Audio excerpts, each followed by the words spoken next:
High, আমি রূপম। আজকের এই ভিডিওতে আমরা এক নামী পত্রিকার দ্বারা পাবলিশ হওয়া এক রিভিউ নিয়ে কথা বলবো।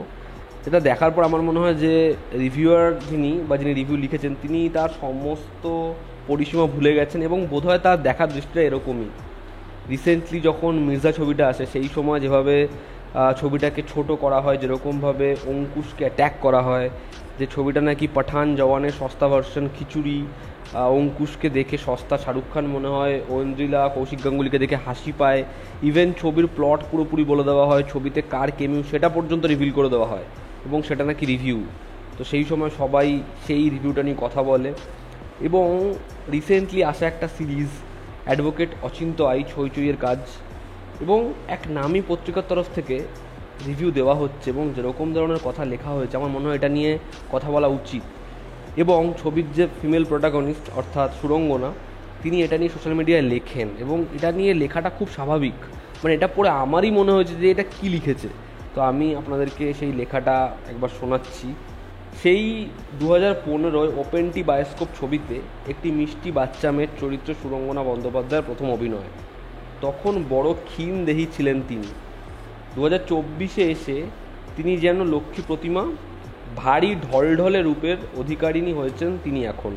এটা একজন রিভিউয়ারের, একজন অ্যাক্ট্রেসের সম্পর্কে যখন বলছেন, তার অভিনয় নিয়ে বলছেন, তখন এটা তার ডেসক্রিপশন। আজকে এই যে তার এই শোটা নিয়ে কথা, এখানে সুরঙ্গনার কোনো ফিজিক্যাল ট্রান্সফরমেশনের দিক নেই। আমি মানতাম তার ফিজিক্যাল ট্রান্সফরমেশন নিয়ে কথা বলাটা দরকার যদি তিনি এখানে একটা মেরিকমের মতো ছবি করলেন যেখানে সে একজন বক্সার বা সে একজন অ্যাথলেটিক। তো গোটা ছবি জুড়ে আমরা তার এই ফিজিক্যাল ট্রান্সফরমেশন দেখতে পেয়েছি, যে কারণে তার ডেডিকেশন নিয়ে আমরা কথা বলছি। বা একটা ট্র্যাপ্টের মতো সার্ভাইভাল থ্রিলার হয়েছে যেখানে তার ফিজিক্যাল ট্রান্সফরমেশন নিয়ে কথা বলাটা দরকার, তাই বলেছি। কিন্তু না, এখানে একটা সিরিজ অ্যাডভোকেট অচিন্ত আই, যেটা হার্ডলি 15 থেকে 20 দিনে শ্যুট হবে।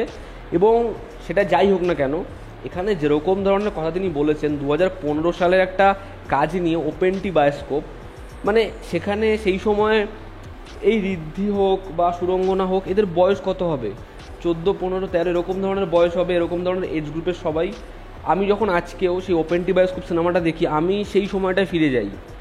ঠিক আছে, সেই নর্থ কলকাতা, সেখানে যেরকম ধরনের গলি ক্রিকেট খেলা হয়, সেখানে যেরকম ধরনের ছোটো ছোটো ফুটবল ম্যাচ নেওয়া হয়, সেখানে যেরকম পরিবেশ থাকে, সাইকেল নিয়ে টোটো করে ঘুরে বেড়ানো।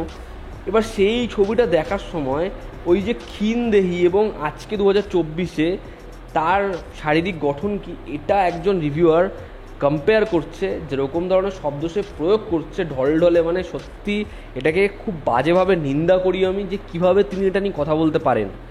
তাহলে তো এটা পরিষ্কার করে দেয় যে একজন নারীর শারীরিক বৈশিষ্ট্য কী হওয়া উচিত সেটা একটা রিভিউতে উঠে আসছে।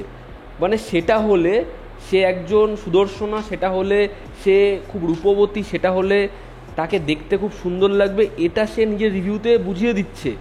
সে একজন মহিলার মানে শারীরিক বৈশিষ্ট্য কী হওয়া উচিত, সেটা কেন খুব আকর্ষণীয়, এটা সে তার রিভিউতে কোথাও একটা কি বোঝাচ্ছে।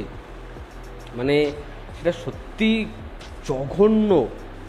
এই রিভিউতে সে কোথাও তো লিখছে না ঋত্বিক চক্রবর্তী বডি স্ট্রাকচার নিয়ে, বা শাশ্বতবাবুর বডি স্ট্রাকচার নিয়ে, বা দেবরাজের শারীরিক গঠন কি সেটা তো লিখছে না। শারীরিক গঠন সৌন্দর্যের জন্য কি হওয়া উচিত বা সুরঙ্গনার ক্ষেত্রে যেটা করা হয়েছে রিভিউতে, এটা আমার মনে হয় প্যাথেটিক।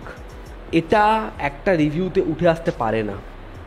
তাকে দেখতে খুব ভালো লেগেছে, আমি সেটা বলতে পারি। তাকে দেখতে সুন্দর লেগেছে, আমার তাকে ভালো লেগেছে, আমি বলতে পারি। তার অভিনয়ের এই জায়গাটা ভালো লেগেছে, এটা ভালো লাগেনি, দ্যাটস ইট। কিন্তু এই যে বিশ্লেষণটা সে করেছে, এটাকে সত্যি রিভিউয়ের মধ্যে ফেলা যায় না।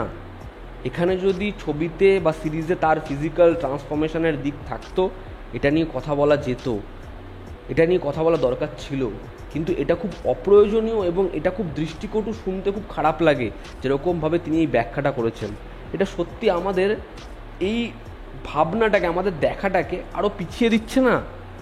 যে সত্যি তাহলে এরকম ধরনের মানুষেরা রয়েছেন যারা এটা মনে করেন যে মহিলাদের আইডিয়াল শারীরিক বৈশিষ্ট্য এরকম হওয়া উচিত, এরকমভাবে মহিলাদেরকে জাজ করে, মহিলাদেরকে এরকমভাবে দেখে অভ্যস্ত যে যদি তাদের শারীরিক গঠন এরকম হয় বা এটা হচ্ছে আইডিয়াল শারীরিক গঠন, তাহলে সেটা তাকে সুন্দর বানায় বা সেটা কোথাও একটাকে ইন্ডিকেট করে বা সেটা পরিষ্কার করে সে সুন্দর। এটা কিভাবে একজন রিভিউয়ার বলতে পারেন? আমি কথাটা বলতে চাই না, বাট তাও আমায় কথাটাকে বলতে হচ্ছে যে এই কমেন্টটাই যে ঢল ঢলে বা এরকম ধরনের তার কমেন্ট, এটা তো কোথাও একটা গিয়ে তাকে সেক্সিস্ট মানে এটাই প্রমাণ করে দিচ্ছে। আপনি ভাবুন তো, এই রিভিউটা যখন সুরঙ্গনা বা এই ছবির টিমরা পড়ছে, তাদের অ্যাপ্রিসিয়েট করা হলেও তাদের এরকম ধরনের অ্যাপ্রিসিয়েশন চাই না, তাদের এরকম ধরনের অ্যাপ্রিসিয়েশন চাই না।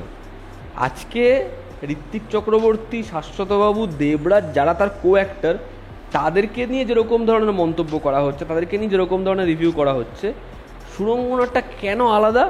কেন এরকমভাবে পোক করে অবজেক্টিফাই করে তাকে রিভিউ করতে হবে, তাকে নিয়ে কথা বলতে হবে? কোথায় ঋত্বিক চক্রবর্তীকে নিয়ে, শাশ্বতবাবুকে নিয়ে তো এটা করা যাচ্ছে না? এটা একটা সিরিজ যেখানে এরকম কোনো দিক নেই, সেখানে যদি রিভিউয়ার এরকম ধরনের কোনো কমেন্টস করেন, তাহলে এটা তার রুচিবোধ, তার দেখার ভঙ্গি এটাকে সুস্পষ্ট করে। এবং শুধু এই রিভিউয়ের ক্ষেত্রে নয়, আমি তো বললাম এর আগেও বহুবার হয়েছে, তারা যেভাবে একটা খবর বিক্রি করে, যেরকমভাবে হেডলাইন বানায়, ধরুন কোনো মানে ইন্টারভিউতে কেউ ওরকম ধরনের কিছু বলেইনি, কিন্তু হেডলাইন এমন দেওয়া হবে যাতে 4টে লোক আগে খিস্তি করে। তারা একটা যে কোনো অ্যাক্ট্রেসের কোনো একটা ফটোশ্যুট নিয়ে, কোনো একটা স্টেটমেন্ট নিয়ে এরকম ধরনের হেডলাইন বানাবে, যেরকম ধরনের একটা থাম্বনেল বানাবে, একটা ছবি বানাবে, সেটার মধ্যে যেরকম ধরনের শব্দের ব্যবহার করবে, মানে বোঝাই যায় যে এদের টার্গেটটা কারা, আজকে এই কারণে এদের রেটিং এরকমভাবে পড়ছে। মানে এদের আর কোনো কোয়ালিটি নেই, মানে এদের যেটা স্ট্যান্ডার্ড হয় সেটা হারিয়ে ফেলছে। এরকম অনেক রিপোর্টার আছে যারা দারুণ কাজ করে, যাদের থেকে বহু লোক শিখছে এবং এরাই কোথাও একটা কি ইন্ডাস্ট্রির পিলার। কিন্তু আজকে এরকম ধরনের কিছু রিভিউয়ার রয়েছে, এরকম ধরনের কিছু মানুষের মন্তব্য রয়েছে যেগুলো ভীষণভাবে নিন্দনীয়। তো এই ছিল আমার বক্তব্য, যেখানে আমি এই বিষয়টা নিয়ে কথা বললাম। ছবির অ্যাক্ট্রেস সুরঙ্গনা এই বিষয়টা নিয়ে কথা বলেছেন, আরও অনেক এটা নিয়ে কথা বলছেন, এবং আমার মনে হয় এটা নিয়ে প্রত্যেকের কথা বলা উচিত। এবং রিভিউ করার আগে এটা কত বড় এক দায়িত্ব এবং কতটা তার পরিসীমা, তার কি বলা উচিত, কোনটা তার বলার বাইরে, তার ইখতিয়ারের বাইরে, আমার মনে হয় রিভিউয়ারদের বা যারা রিভিউ লিখছেন তাদের বোঝা উচিত। তো এই ছিল আজকের ভিডিও। এতে আপনাদের কি মতামত জানাবেন, জনতা আমাদের পাশে আছে। আবার দেখা হচ্ছে, টেক কেয়ার।